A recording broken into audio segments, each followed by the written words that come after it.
వెంకటరెడ్డి గారు ఈరోజు ఏపీఎన్ ఆంధ్రజ్యోతి ఎండి రాధాకృష్ణ గారు రాశారు, జగన్ 2.0 అంటే భయపడే వాళ్ళ సంఖ్య పెరుగుతోంది అని అంటున్నారు. అధికంగా ఉంటుందని కూడా అంటున్నారు. నిజంగానే అంతగా భయపెట్టే పరిస్థితులు ఉంటాయా జగన్ 2.0లో? ముందుగా రామ్నాథ్ గారు, మీకు ఏపీ ప్రైవేట్ ప్రేక్షకులందరికీ నమస్కారాలు. ఇప్పుడు ముందు అందరికంటే రాధాకృష్ణకి భయం ఎక్కువైనట్టుంది.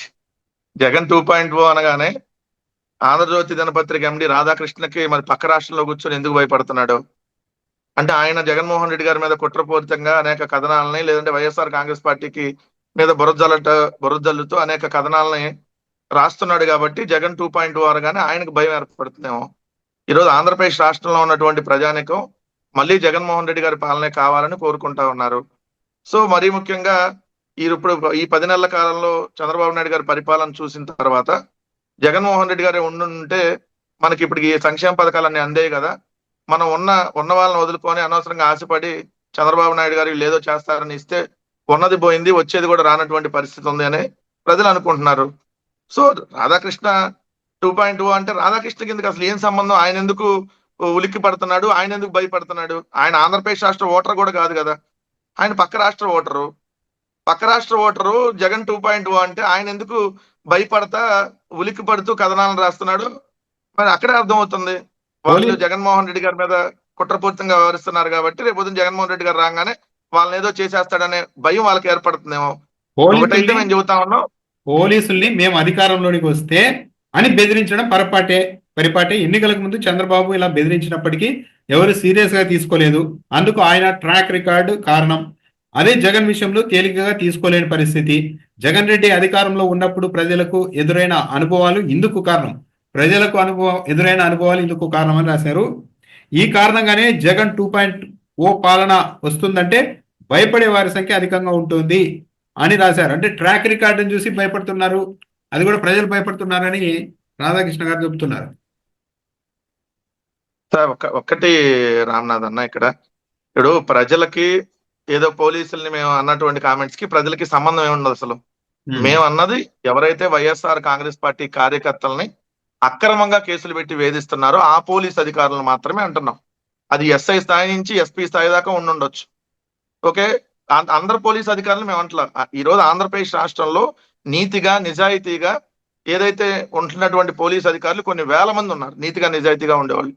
కొన్ని వందల మంది దాంట్లో కలుపు మొక్కల్లాగా తెలుగుదేశం పార్టీకి అనుకూలంగా తొత్తులుగా వాళ్ళ ఇంట్లో ఏదైతే వాచ్మెన్ లాగానో, లేదంటే తెలుగుదేశం పార్టీకి సంబంధించినటువంటి వాళ్ళు ఏ బ్రోకర్ పనులు చెబితే ఆ బ్రోకర్ పనులు చేసేటటువంటి కొంతమంది పోలీస్ అధికారులు ఉన్నారో వాళ్ళని క్లియర్ గా న్యాయస్థానాల్లో నిలబెడతాం అంటున్నాం. ఇప్పుడే ప్రైవేట్ కేసులు వేయబోతా ఉన్నాం. దాదాపుగా 70 మందికి ఇప్పుడు ఐడెంటిఫై చేసాం. మరి కొంతమంది ఉన్నారు, వాళ్ళందరి మీద ప్రైవేట్ కేసులు ఇప్పుడే వేస్తున్నాం. సో తర్వాత అధికారంలోకి వచ్చిన తర్వాత ఇంకా స్ట్రిక్ట్ గా ఏదైతే వాళ్ళకి సంబంధించినటువంటి దాని మీద యాక్షన్ తీసుకునేటటువంటి కార్యక్రమం చేస్తాం. దానికి ప్రజలకి సంబంధం ఏముంటది?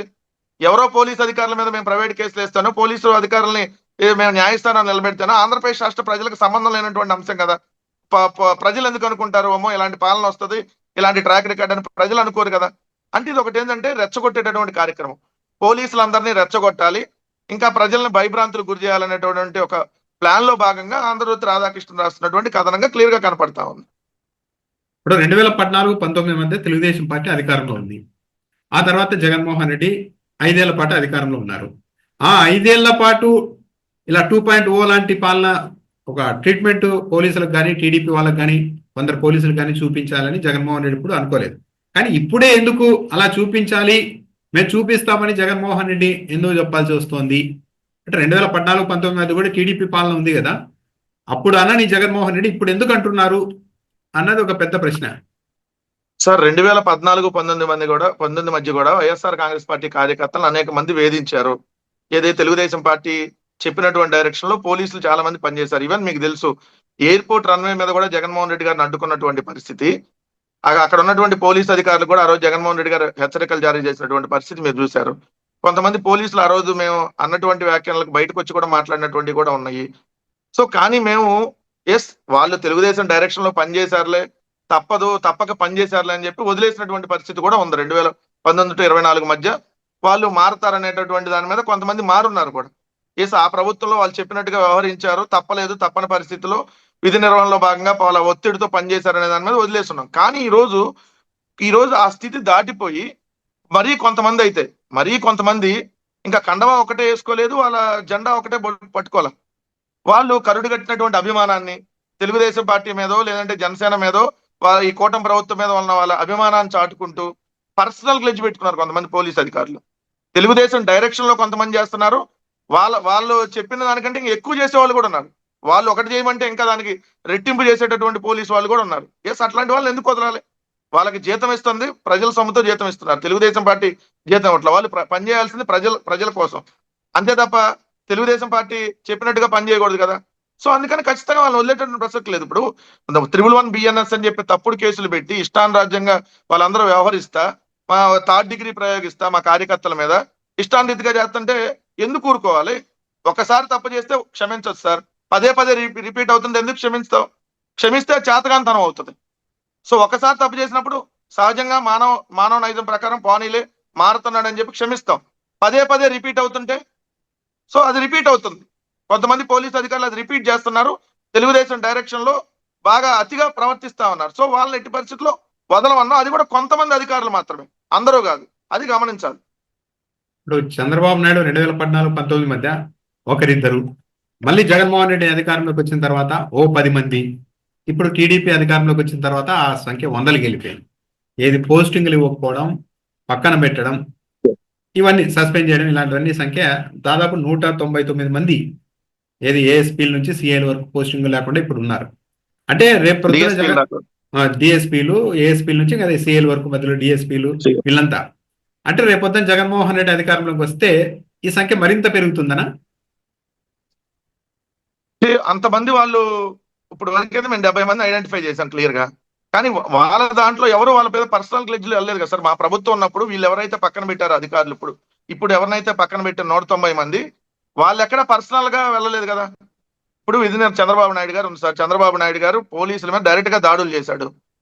డైరెక్ట్ గా ఆయనే పోలీసులు బండబూతులు తిడుతూ అంగళ్ళలో కావచ్చు, పొంగనూరులో కావచ్చు, ఆయన పోలీసులు కొట్టండి అని చెప్పి ఆయనే ఉసిగొలిపాడు. మేము ఎక్కడ ఈ రోజు పోలీసులు కొట్టమనో తనమని ఎక్కడే చెప్పట్లేదు కదా. పోలీసులు చట్టపరంగా చర్యలు తీసుకుంటాం వాళ్ళ మీద అంటున్నాం. చంద్రబాబు నాయుడు గారు రెచ్చగొట్టినట్టు మేము ఎక్కడ రెచ్చగొట్టలేదు. ఎక్కడ కూడా పోలీసుల మీద దాడులు చేయమని అనుకుంటే మేము ఎక్కడ అంటలేదు. అది అలాంటిది మేము ఎంకరేజ్ చేయం కూడా. సో కానీ వాళ్ళు పోస్టింగ్లు కావాలని అంటే తెలుగుదేశానికి అనుకూలంగా పనిచేయలేదని, ఆ పని చేయలేదని పక్కన పెట్టారు. ఈ రోజు వైఎస్ఆర్ కాంగ్రెస్ పార్టీకి అనుకూలంగా పనిచేయమంటలా. క్లియర్ గా పోలీసు అధికారులు న్యాయపరంగా వెళ్ళండి. అది వైఎస్ఆర్ కాంగ్రెస్ పార్టీ తప్పుంటే తప్పే, తెలుగుదేశానికి తప్పుంటే తప్పే అనే విధంగా వెళ్ళాలి తప్ప ప్రతిదానికి వైఎస్ఆర్ కాంగ్రెస్ పార్టీదే తప్పు, తెలుగుదేశం వాళ్ళు ఏం చేసినా రైట్ అనే విధంగా వెళ్ళేటటువంటి పోలీసు అధికారులకు మాత్రమే హెచ్చరికలు జారీ చేస్తా ఉన్నాం. ఇది క్లియర్. ఎవరిని కూడా ఎట్టి పరిస్థితుల్లో వదలం. న్యాయపరంగా న్యాయస్థానంలో కాకి చొక్కా ఉపదీసి ఖచ్చితంగా నిలబెడతాం, దాంట్లో డౌట్ లేదు. కాకి చొక్కా వెనకాల ఏదైతే పసుపు చొక్కా వేసుకున్నారో రెండు విప్పదీస్తాం, ఎక్కడ కూడా వదలం. గుర్తు పెట్టుకోవాలి. అది ఎంతమంది ఉంటారనేది ఇంకా 4 ఏళ్ళు టైం ఉంది కాబట్టి లిస్ట్ మీరు అన్నట్టుగా ఇంకా పెరిగిద్ది కూడా. అంటే పోలీసు ఫోర్స్ అంటే డీజీపీ కావచ్చు, ఎస్పీలు కావచ్చు, ఐజీలు కావచ్చు, వీళ్ళంతా ఎంత వీక్ గా ఉన్నారనేది అయితే మొన్న అనిపించింది నాకు కూడా. రామగిరి ఎస్ఐ ఆయన రూల్స్ కు విరుద్ధంగా వరుసగా సెల్ఫీ వీడియోలు విడుదల చేస్తూ ఒక మాజీ ముఖ్యమంత్రిని ఏకవచనంతో మాట్లాడుతూ హెచ్చరిస్తూ ఉంటే కనీసం అతని మీద చర్యలు తీసుకోలేకపోయారు. పైగా అతను టీడీపీ ఎమ్మెల్యే టికెట్ కోసం ట్రై చేస్తూ ఉన్నారంట. అంటే ఇట్లాంటి వాళ్ళని అన్ని పెట్టుకోవడం వల్ల మొత్తం వ్యవస్థకే చెడ్డ పేరు వస్తుందని కూడా స్పష్టంగా అర్థమవుతుంది. ఇంకో అంశం, వెంకటరెడ్డి గారి మధ్య ఒక సర్వే రిపోర్ట్ కూడా చాలా విస్తృతంగా ప్రచారంలో ఉంది. ఒక ప్రముఖ సంస్థే చేసింది, అది ఇంకా వాళ్ళు పూర్తి డీటెయిల్స్ త్వరలో ఇస్తామని చెప్తూ ఉన్నారు. 71 మంది ఎమ్మెల్యేల మీద 30% కంటే తక్కువ సంతృప్తి రేటు ఉంది ప్రజల్లో అని ఇచ్చారు. ఈ సర్వే ఎట్లా వాస్తవానికి దగ్గరగానే ఉందనుకోవచ్చా? మీరేమనుకుంటున్నారు దీని మీద? Definitely sir. ఇప్పుడు ఈ 10 నెలల కాలంలో సహజంగా ఆంధ్రప్రదేశ్ రాష్ట్ర రాజకీయాలను అబ్జర్వ్ చేసే ప్రతి ఒక్కరికి ఈ రాష్ట్రంలో జరుగుతున్నటువంటి అంశాలు క్లియర్ గా అర్థం అవుతా ఉన్నాయి. ఒక్కటంటే ఒక్క సంక్షేమ పథకం అమలు చేయట్లేదు, అమలు చేయకపోగా ప్రజల్ని ముక్కుబిండి మరీ వసూలు చేస్తున్నారు. ఏది వ్యక్తిగతంగా వాళ్ళని టార్గెట్ చేసి కూడా వాళ్ళ ఆస్తుల్ని లాక్కునేటటువంటి ప్రయత్నం చేస్తున్నారు. లేదంటే మద్యానికి సంబంధించినటువంటి దాంట్లో విచ్చలవిడిగా లిక్కర్ మాఫియా అనేది నడుస్తా ఉంది, ఇసుక మాఫియా నడుస్తా ఉంది, ఊరుల్లో మట్టి మాఫియా నడుస్తా ఉన్నది అనేది క్లియర్ గా కనపడతా ఉంది. వాళ్ళు ఐఐటి గ్రూప్ కు సంబంధించి వాళ్ళు చేసినటువంటి సర్వే ప్రకారమే క్లియర్ గా వాళ్ళు ఇచ్చారు land and real estate mafia. సాక్షాత్తు జనసేనకు సంబంధించినటువంటి ఒక ఎన్ఆర్ఐ మొన్న సెల్ఫీ వీడియో రిలీజ్ చేశారు. ఏదైతే శ్రీకాళహస్తి దగ్గర సంబంధించి జనసేన నాయకుడు అక్కడ ఎస్ఐ వీళ్ళందరూ కుమ్మక్కయ్యి మొత్తం వాళ్ళ ల్యాండ్ అంతా కబ్జా చేశారని చెప్పి. అలానే లిక్కర్ మాఫియా స్వయంగా ఎమ్మెల్యేలు కి బెల్ట్ షాపుల రూపంలో ఎమ్మెల్యేలకే ముడుపులు ముట్టుతున్నాయి అని చెప్పి ఆ పత్రికలే రాస్తున్నాయి, తెలుగుదేశం పార్టీ పత్రికలే.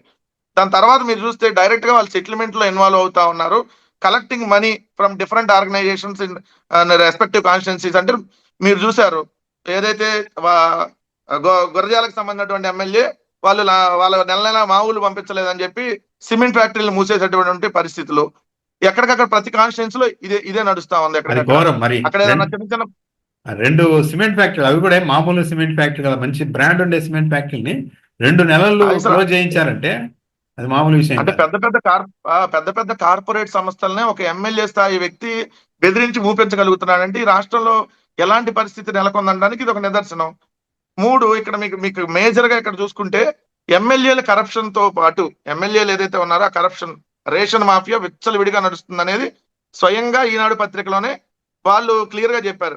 కింద 5 లక్షల రూపాయలు ప్రతి నెల ఎమ్మెల్యేకి ముడుతున్నాయి ఈ రేషన్ మాఫియాకి సంబంధించి, నెల నెల 5 లక్షలు ముడుతున్నాయి, ఇంకా కింద అధికారులకు ఇంకా వేరే మామూలు వెళ్తా ఉన్నాయి, ప్రతి నియోజకవర్గంలో జరుగుతా ఉందని చెప్పి రేషన్ మాఫియా గురించి స్వయంగా వాళ్ళే రాస్తా ఉన్నారు. ఎక్కడికక్కడ విచ్చలవిడిగా దందాలు నడుస్తా ఉన్నాయి. సో ఇదొక్కటే పాటు ప్రభుత్వం ఏం పథకాలు అందించట్లా. వీళ్ళు చెప్పిన 71 మంది 30% కూడా పర్ఫార్మెన్స్ చూపించలేదు అన్నారు సార్.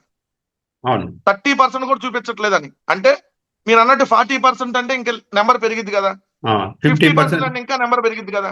ఆల్మోస్ట్ అంటే 164, ఇది 164 మంది కూటమి ఎమ్మెల్యేలకు సంబంధించి వాళ్ళు ఇచ్చిన లిస్టు. దీంట్లో మెజారిటీ జనసేన బీజేపీ ఎమ్మెల్యేలు ఉన్నారు.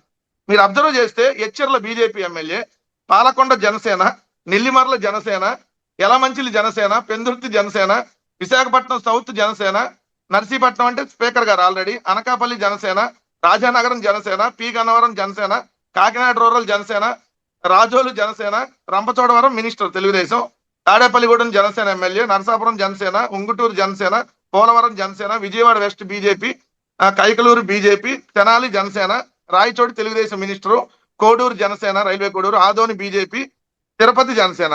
అంటే ఇక్కడ కూడా స్ట్రైక్ రేట్ జనసేన బాగానే ఉందంటారు అయితే కరప్షన్ లో కూడా. జనసేన స్ట్రైక్ రేట్ 100% రీచ్ కాలేదు కానీ దగ్గర రీచ్ అయింది. 17 మంది వాళ్ళే ఉన్నారు ఈ లిస్ట్ లో. 71 మంది లిస్ట్ ఇస్తే బీజేపీ వాళ్ళు 4 ఉన్నారు. సో మొత్తం 21 మంది, ఇద్దరు కలిపి 21 స్ట్రైక్ రేట్ సాధించారు ఈ అవినీతిలో గానీ ఏదైతే ప్రజలకి పర్ఫార్మెన్స్ చేయకపోగా. మనం చూసారు ఇప్పుడు ఆ పెందుర్తి ఎమ్మెల్యేను ఎచ్చెర్ల ఎమ్మెల్యే మన స్కిట్లు చూసాం కదా, ఎంత లేకి స్కిట్లు వేశారు. సరే పెందుర్తి కదా, యలమంచిలి ఎమ్మెల్యే అండ్ ఎచ్చెర్ల బీజేపీకి సంబంధించినటువంటి ఎమ్మెల్యే. సో వీళ్ళు ప్రజలకి మేలు చేయకపోగా ప్రజలకి చేడు చేస్తూ కనీసం ప్రజల్లో కొంతమంది ఎమ్మెల్యేలు లేరు సార్. నేను ఇంకొక విషయం మీకు చెప్పాలి. మొన్న 15 రోజులు బడ్జెట్ సమావేశాలు జరిగితే 34 మంది కూటమి ఎమ్మెల్యేలు మైక్ లో మాట్లాడాలి, అసలు అసెంబ్లీలోనే మాట్లాడాల. స్పీకర్ గారే చెప్పారు దానికి. అంటే వాళ్ళకి అసెంబ్లీ 15 రోజుల్లో కనీసం ఒక్క రోజు కూడా వాళ్ళు మాట్లాడలేదు, కనీసం ఒక్క నిమిషం కూడా వాళ్ళు ప్రశ్న కూడా అడగలేదంటే ఇంక వాళ్ళు ఏ విధంగా వ్యవహరిస్తారని మీకు అర్థమవుతుంది కదా. ఇది 30% కూడా వాళ్ళు పనిచేయలేదు అంటే ఫెయిల్ మార్కులు. 35% వస్తేనే పాస్ మార్కు. కానీ ఇక్కడ మనం అధికారము దీనికి చూసుకుంటే 50% రావాలి ఎక్కడికైనా. అంటే ఇదే 50% మీరు చూసుకుంటే ఆల్మోస్ట్ మీరు అన్న 164 మందిలో 150 మంది ఉంటారు లెక్క ప్రకారం చూసుకుంటే, 150-155 మంది ఉంటారు. సో అంత దారుణమైనటువంటి పరిస్థితులు ఉన్నారు సార్. నేను చెప్పటం కాదు, ఈ రోజు మీరు క్లియర్ గా చూడండి. ఈ రోజు ఆంధ్రజ్యోతి రాధాకృష్ణన్ చెప్పాడు, ఎందుకంటే ఇందాక మనం డిస్కషన్ లో వచ్చింది కాబట్టి. ఆయన ఏమంటున్నాడు చూడండి, కూటమి శ్రేణులు కూడా ఈ కారణంగా సొంత ప్రభుత్వంపై అసహనం వ్యక్తం చేస్తున్నారు. ఏది జగన్ రెడ్డి పాలనను ప్రజలు మర్చిపోలేరు కనుక ఆయన మళ్ళీ అధికారంలోకి వస్తారనే భావన వస్తేనే ఉలిక్కి పడుతున్నారని ఊరక రాసి, జగన్మోహన్ రెడ్డి గారు మళ్ళీ అధికారంలోకి వస్తారనే భావన వల్ల సొంత ప్రభుత్వంలో ఎమ్మెల్యేలు అసహనం వ్యక్తం చేస్తారండి. మీరు ఫస్ట్ పేజ్ చూడండి, ఫస్ట్ మెయిన్ ఎడిషన్ లోనే రాశారు. మెయిన్ ఎడిషన్ లో రాసిన దాన్ని బట్టి ఏంటి, ఆంధ్రజ్యోతి రాధాకృష్ణ స్వయంగా చెబుతున్నాడు కూటమి ఎమ్మెల్యేలు జగన్ గారు మళ్ళీ అధికారంలోకి వస్తారని చెప్పి ఉలిక్కి పడుతున్నారు. అంటే 10 నెలల కాలంలోనే వాళ్ళ ప్రభుత్వం ఎంత అవినీతి మూట కట్టుకుంది, ఎంత ఈ ప్రభుత్వం మీద వ్యతిరేకత మూట కట్టుకుంది అనేది స్వయంగా కూటమి ఎమ్మెల్యేలు డిస్కస్ చేస్తున్నారంట. సో అధికారంలోకి రావనేది వాళ్ళ ఎమ్మెల్యేలు చెప్పుకుంటున్నారని. అంటే నేనైతే అలా అనుకోవడం లేదు వెంకటరెడ్డి గారు. తెలుగుదేశం పార్టీలో మెజారిటీ ఎమ్మెల్యేలు చాలా క్లారిటీతో ఉన్నారేమో అనిపించింది నాకు. ఎందుకంటే వాళ్ళ మీద వస్తున్న కరప్షన్ ఎలిగేషన్స్ ఇవన్నీ చూస్తే మనం ఉండేది 5 ఏళ్లే కాబట్టి ఈ లోపు మొత్తం సర్ది చేసుకోవాలి అన్నట్టుగానే వీళ్ళ వ్యవహారం ఉందా అంటే, రాజకీయ నాయకులకి భవిష్యత్తు పైన స్పష్టమైన క్లారిటీ ఇంత ముందుగానే రావడం కూడా కరెక్ట్ కాదేమో అనిపించింది. దీనివల్ల మనం ఉండేది 5 ఏళ్లే అన్న అభిప్రాయం వచ్చినప్పుడు విచ్చలవిడిగా తెగబడతారు కదా, బహుశా అదే జరుగుతుందేమో అనిపిస్తుంది. అది రెండో యాంగిల్ సార్. ఎందుకంటే అది రెండో యాంగిల్ అని ఎందుకు అంటున్నా అంటే, ఇప్పుడు వాళ్ళ క్లియర్ గా ఒకటి క్లారిటీగా ఈ రోజు అర్థం అవుతుంది. ఎందుకంటే వాళ్ళు అధికారంలోకి వచ్చింది ఏ విధంగా, సూపర్ 6 తో పాటు 143 హామీలు ఇస్తామని అధికారంలోకి వచ్చారు. అవును. అంటే జగన్మోహన్ రెడ్డి గారి ప్రభుత్వం ఒక్కొక్క కుటుంబానికి సంవత్సరానికి ₹1,00,000 ఇస్తే మేము 2,00,000 ఇస్తాం, 3,00,000 ఇస్తామని వీళ్ళు అధికారంలోకి వచ్చారు. అవును. 1,00,000 కాదు కదా, ఓ 10,000 కూడా ఇప్పటికి ఏ రోజు కూడా ఏ కుటుంబానికి ఈ 10 నెలల కాలంలో ఇచ్చింది లేదు. సో భవిష్యత్తులో కూడా ఇవ్వలేమని చంద్రబాబు నాయుడు గారు క్లియర్ గా చెప్తున్నారు. ఎందుకంటే నేను సంపద సృష్టించాలి, అప్పుడు సంక్షేమ పథకాలు ఇవ్వాలి, అది ఇది చెప్పు సొల్లువరాని చెబుతున్నాడు. వాళ్ళకి అర్థమైంది క్లియర్ గా. ప్రజలు ఈ రోజు వెళ్తే వెళ్ళని ఎక్కడికక్కడ అడ్డుకునేటటువంటి పరిస్థితి ఉంది. దానికి తోడు 2 గ్రూప్ పాలిటిక్స్, తెలుగుదేశంలోనే వర్గాలు, మళ్ళీ తెలుగుదేశం జనసేన ఎక్కడికక్కడ కొట్లాటలు. 3 జగన్మోహన్ రెడ్డి గారు బయటకు వస్తే ఏదైతే ఇసుకేస్తే రాలనంత జనం, ఆయన పెళ్లికి వెళ్తున్నాడా పార్టీ ప్లేనరీకి వెళ్తున్నాడా అనేటటువంటి జనాలు ఎక్కడికక్కడ కనపడుతున్నారు. సో దానికి తోడు జగన్మోహన్ రెడ్డి గారు మళ్ళీ సింగిల్ గానే ఆయనకి ఇంత ఇమేజ్ ఉంటుంది. ఏది ఓడిపోయిన 11 సీట్లు వచ్చినా సింగిల్ గానే ఆయన ఇంకా పోరాడుతున్న ఇమేజ్ అనేది రోజు రోజుకు పెరుగుతుంది.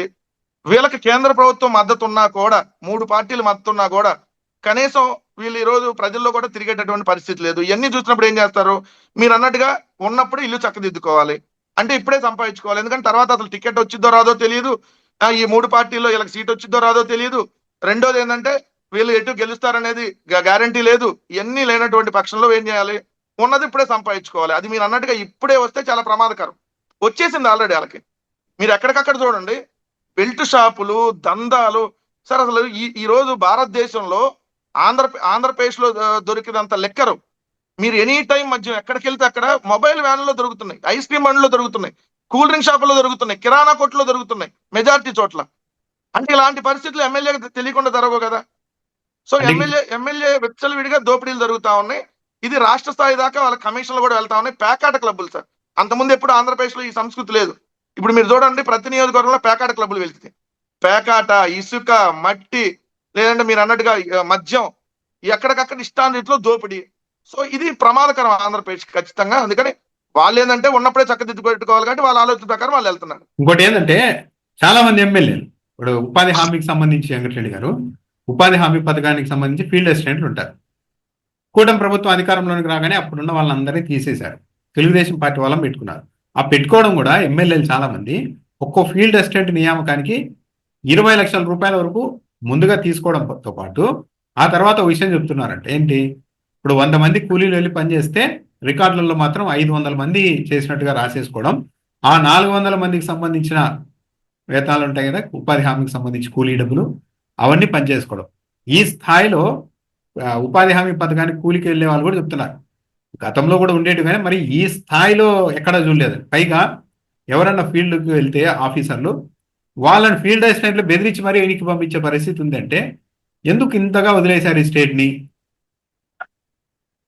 సార్ ఇక్కడ మీరు స్టేట్ ని ఇప్పుడు యథా యథా రాజా తదా ప్రజా అన్న సామెత ప్రకారం నాయకుడు పైన ఎలా ఉంటే కిందున్న కార్యకర్తలు కూడా అలానే వ్యవహరిస్తారు, కిందున్న స్థానిక నాయకులు కూడా అలానే వ్యవహరిస్తారు. ఈ రోజు చంద్రబాబు నాయుడు గారు, లోకేష్ గారు కరప్షన్ చేస్తున్నప్పుడు కింద మంత్రులు ఎందుకు చేయరు, ఎమ్మెల్యేలు ఎందుకు చేయరు, కింద స్థానిక నాయకులు ఎందుకు చేయరు?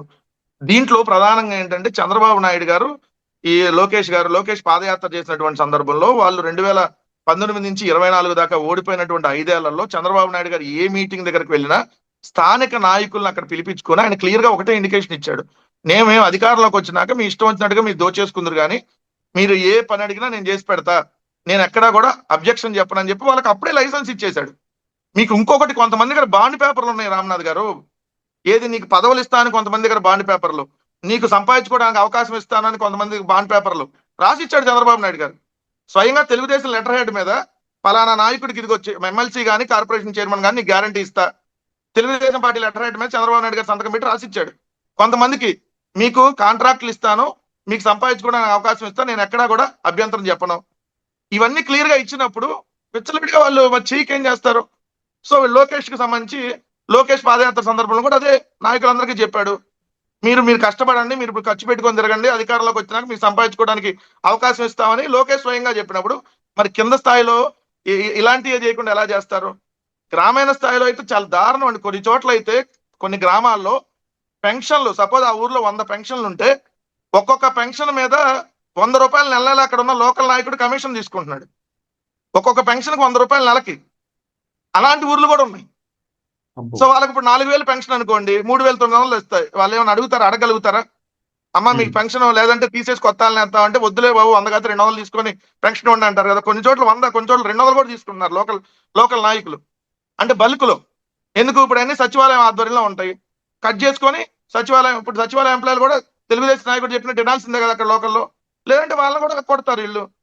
ఎందుకు? పోలీసుల మీద దౌర్జన్యం కొన్ని చోట్ల జరుగుతుంది. సో విచ్చలవిడి పరిస్థితులు సార్ ఈ రాష్ట్రంలో. ఎప్పుడు చూడనటువంటి ఘోరమైనటువంటి పరిస్థితులు ఈ రోజు చూస్తా ఉన్నాం.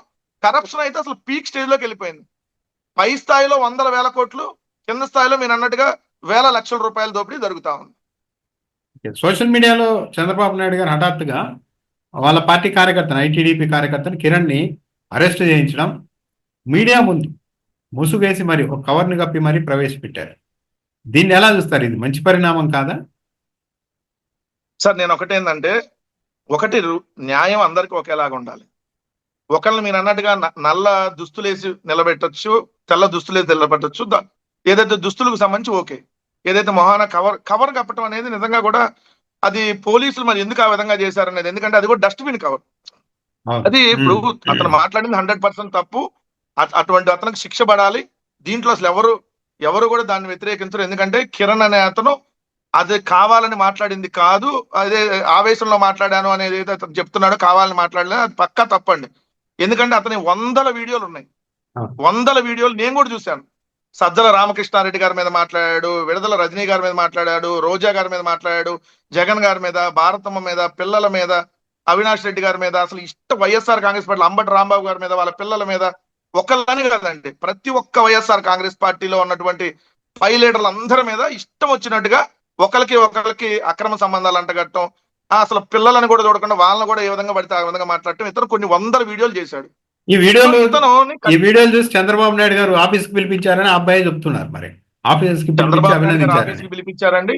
ఆ. చంద్రబాబు నాయుడు గారు ఆఫీస్కి పిలిపించాడు. ఇతను ప్రాపర్ యాక్చువల్ వినుకొండ దగ్గర జీవి ఆంజనేయులు ఎవరైతే ఎమ్మెల్యేగా ఉన్నారో ఆయన దగ్గర ఉండేవాడు. తర్వాత ఈయన గుంటూరు నివాసం ఏర్పరచుకున్నాడు. దాని తర్వాత ఇతన్ని హైదరాబాద్ లో టీడీపీ ఆఫీస్ లోనే ఈ వీడియోలు చేపిస్తున్నారు. ఉమ్. హైదరాబాద్ లో ఉండి ఈ నడుస్తుంది. ఇప్పుడు ఆ నడుస్తున్నటువంటి ఆ ఛానల్స్ హైదరాబాద్ ఆధ్వర్యంలో. ఇప్పుడు హైదరాబాద్ లో ఉన్నాడు. ఆ రోజు వీడియో చేసింది కూడా హైదరాబాద్ లో. ఆ రోజు హైదరాబాద్ నుంచి ఏదైతే ఇక్కడికి వచ్చాయన్న పోలీసులకు దొరికాడని చెబుతున్నారు కదా, అసలు అంతా ఒక ప్రీ ప్లాంట్. దాని గురించి నేను చెప్తా మళ్ళీ. సో ఇతన్ని ముసుగేసి ఏదైతే అదే డస్ట్బిన్ కవర్ తో చేయటం అనేది అది తప్పండి. ఎవరికైనా ఒకటే విధంగా ట్రీట్ చేయాలి అంటే పోలీసులు అనేవాళ్ళు. ఇక్కడ ఒకటి అనిపించింది. అది ఆ ప్లాన్ కొందరు అనుమానం ఏంటంటే అదే సమయంలో వెంటనే గోరంట్ల మాధవ్ కూడా అరెస్ట్ అయ్యారు. గోరంట్ల మాధవ్ గారు కూడా ఏది వీళ్ళ కారుని ఫాలో అవడం వల్ల పోలీసులు అదుపులోనికి తీసుకున్నారు. ఉదయం ఇతడి కవర్ వేసి అలా మీడియా ముందు ప్రవేశపెట్టి ఆ తర్వాత గోరంట్ల మాధవ్కి ఆ ట్రీట్మెంట్ ఇవ్వడం ద్వారా మొత్తం వైఎస్ఆర్ కాంగ్రెస్ పార్టీని బదనాం చేయడంతో పాటు ఈ కిరణ్ అనే వ్యక్తి లెవెల్ని, గోరంట్ల మాధవ్ వ్యక్తి లెవెల్ని ఒకటి చేయడం, యాక్చువల్లీ మాజీ ఎంపీగా ఉన్న వ్యక్తికి ముసుగేసి అలా కవర్ వేసి నిల్చోబెడితే అంతకు మించిన అవమానం ఉండదు. ఈ ప్లాన్ తో చేశారు, కానీ గోరంట్ల మాధవ్ ఎదురు తిరిగేసరికి అది సాధ్యం కాలేదు అన్న ఒక వర్షన్ కూడా వినపడుతోంది. మరి ఎస్, ఇది 100% కరెక్ట్ అన్న. ఎందుకు నేను ఆ మాట అంటా అంటే, ఇప్పుడు అతను ఆ వీడియో నేను వేరే వీడియోలు కూడా చూశాను. దాంట్లో మీరు చూస్తే పోలీసులు క్వశ్చన్ చేస్తాడు ఇంకా కిరణ్. ఏది మీరు ఆ డస్ట్బిన్ కవర్ వేసినప్పుడు ఆ కళ్ళు ఆ నోరు దాని దగ్గర ఓపెన్ ఉంటది కాబట్టి పోలీసులు అంటున్నాడు, ఏమని అంటున్నాడు, మీరు నన్ను ఇట్లా తీసుకొని వచ్చారు కదా, జగన్మోహన్ రెడ్డి రాప్తాడులో వెళ్ళి మీ పోలీసులు గొడవలోడ తెస్తా అన్నాడు కదా, మీరు వెళ్ళి జగన్ ఎందుకు అరెస్ట్ చేయట్లేదు అని అడుగుతున్నాడు. అప్పుడు కూడా అతను అంటే ఇది పోలీసులు అతనికి ట్రీట్మెంట్ ఇవ్వలేదండి. ఇది పోలీసులు అతనికి సేఫ్టీ ఇస్తున్నారు. ఈ రోజు కూడా బయట ఉంటే కిరణ్ అనే అతన్ని వైఎస్ఆర్ కాంగ్రెస్ పార్టీ శ్రేణులు ఏదైనా చేస్తారనే భయంతో అతనికి రక్షణ కల్పించారు. అది కూడా మీకు ఎట్లా నేను చెప్తానండి సార్. అతను హైదరాబాద్ లో ఉన్నాడు. ఎవరైనా నిజంగా తప్పించుకోవాలో ఇంకోటో ఆ విధంగా జరిగినప్పుడు ఫోన్ ఆఫ్ చేసి పెడతారు కదండి. ఇది క్లియర్ కదా. ఎవరి మీద కేసు పెట్టినప్పుడు బేసిక్ కదా. ఆయన ఫోన్ ఆన్ లోనే ఉంది. హైదరాబాద్ నుంచి ఇబ్రహీంపట్నం వచ్చాడు. ఇబ్రహీంపట్నం దగ్గర పలానా చోట ఆగాడు. పోలీసులకి వస్తున్నప్పుడు సమాచారం ఇచ్చి నేను ఇబ్రహీంపట్నం 10 నిమిషాల్లో రీచ్ అవుతా, మీరు పలానా చోటకు రండి అన్నాడు. ఈ ఒక్కడే అక్కడ నిలబడ్డాడు. పోలీసులు వచ్చి తీసుకెళ్లారు. ఇది ప్లాన్డ్ గా కిరణ్ పోలీసులు మాట్లాడుకొని అరెస్ట్ చేసినట్టు కాదా ఇది? అతను హైదరాబాద్ లో ఉన్నాడండి. హైదరాబాద్ నుంచి విజయవాడ వచ్చి కావాలని అరెస్ట్ అవుతాడు? మీరు చెప్పండి. జనరల్ గా కేసు పెట్టింది గుంటూరు దగ్గర. హైదరాబాద్ నుంచి హుటాహుటిన వచ్చేసి నన్ను అరెస్ట్ చేసుకోండి అని చెప్పి ఆయన ఇబ్రహీంపట్నం దగ్గరకు వచ్చి దొరుకుతాడా? సో ఇది క్లియర్ గా బయట ఉంటే అతనికి ప్రాణహాని. అందుకని ఏంటంటే పోలీసుల ఆధ్వర్యంలో కొన్ని రోజులు లోపల పెట్టేస్తే, ఆ లోపల పెట్టి ఇప్పుడు 111 BNS ఎందుకు పెట్టారు? లేదా బెయిల్ వచ్చేస్తే బయటికి వెళ్తే మళ్ళీ దాడి చేస్తారు అతని మీద. అందుకని 111 బిఎన్ఎస్ పెట్టి ఓ 14 రోజులు రిమాండ్ వేస్తే తర్వాత బెయిల్ వచ్చినాక ఈ విషయం సద్దు మనగిద్ది. కొన్ని రోజులు మళ్ళీ దూరంగా అతను ఎక్కడికో పంపిస్తారు. సో మీరు అన్నట్టుగా ఏంటంటే ఆ ముసుగేసేటప్పుడు ఇక్కడ గవర్నమెంట్ మాధవ్ గారికి కూడా వేయాలనేటటువంటి ప్రయత్నం జరిగినప్పుడు ఇద్దరిని ఒకేలాగా చూపించాలనేటటువంటి ప్రయత్నం చేశారు. కానీ ఆ ముసుగేసేది మనం ఏమంటే వేయాలండి పోలీసులు. అంతే. అవును. సార్ మమ్మల్ని చూపించొద్దు బయట మా ఫేస్ ని అని మనం అంటేనే వాళ్ళు ముసుగేసి తీసుకురావాలి, లేదంటే తీసుకురావడానికి లేదు అసలు. సో మన ఇష్టపడప్పుడు గవర్నమెంట్ మాధవ్ గారు నాకు ముసుగేయండి అంటే వేయాలి తప్ప, లేదంటే కిరణ్ కూడా నాకు వేయండి అంటే వేయాలి తప్ప, లేకపోతే వేయడానికి లేదు. మరి పోలీసులు కావాలని అది ఇద్దరిని ఒకేలాగా చూపించాలనేటటువంటి యాంగిల్లో, ఎందుకంటే గవర్నమెంట్ మాధవ్ గారు కట్టేస్తాడు, ఆయన మాజీ ఎంపీగా చేశాడు. సో మరి ఇది కదా అంటే ముసుగు, ఇదంతా ఒక ప్లాన్ ప్రకారం పోలీసులు నారా లోకేష్ డైరెక్షన్ లోనే క్లియర్ గా చేసినట్టుగా కనపడతా ఉంది. ఈ ముసుగు అనేది ఎప్పుడు వేస్తుంటారు? మామూలుగా ఏదన్నా కోర్టులో నిందితుడిని అభియోగాలు చేసిన వాళ్ళు గుర్తించడానికి కోర్టులో గుర్తించాలి అనుకున్నప్పుడు అంతకుముందే ఈ ఫేసులు చూపెట్టకూడదు కాబట్టి కవర్ చేస్తూ ఉంటారు. కానీ ఆయన డైరెక్ట్ చెప్పారు, నేనే తిట్టాను, భారతమ్మ కాళ్ళు పట్టుకొని క్షమాపణ కోరుతున్నానని అతనే చెప్పాడు. అతను అందరికీ తెలిసిన ఫేసే, వీడియో ఉంది. కానీ ముసుగు వేశారు అంటే ఆ తర్వాత గోరంట్ల మాధవ్ గేయడానికి ఇదంతా చేశారు అన్నది అయితే చాలా మంది నమ్ముతున్నమాట. అవును, 100% అది వాళ్ళ ప్లాన్ లోనే చేశారు. బట్ గవర్నమెంట్ మాధవ్ గారు ఎదురు తిరిగేటప్పటికి వాళ్ళ ప్లాన్ అనేది బెడిచి కొట్టింది.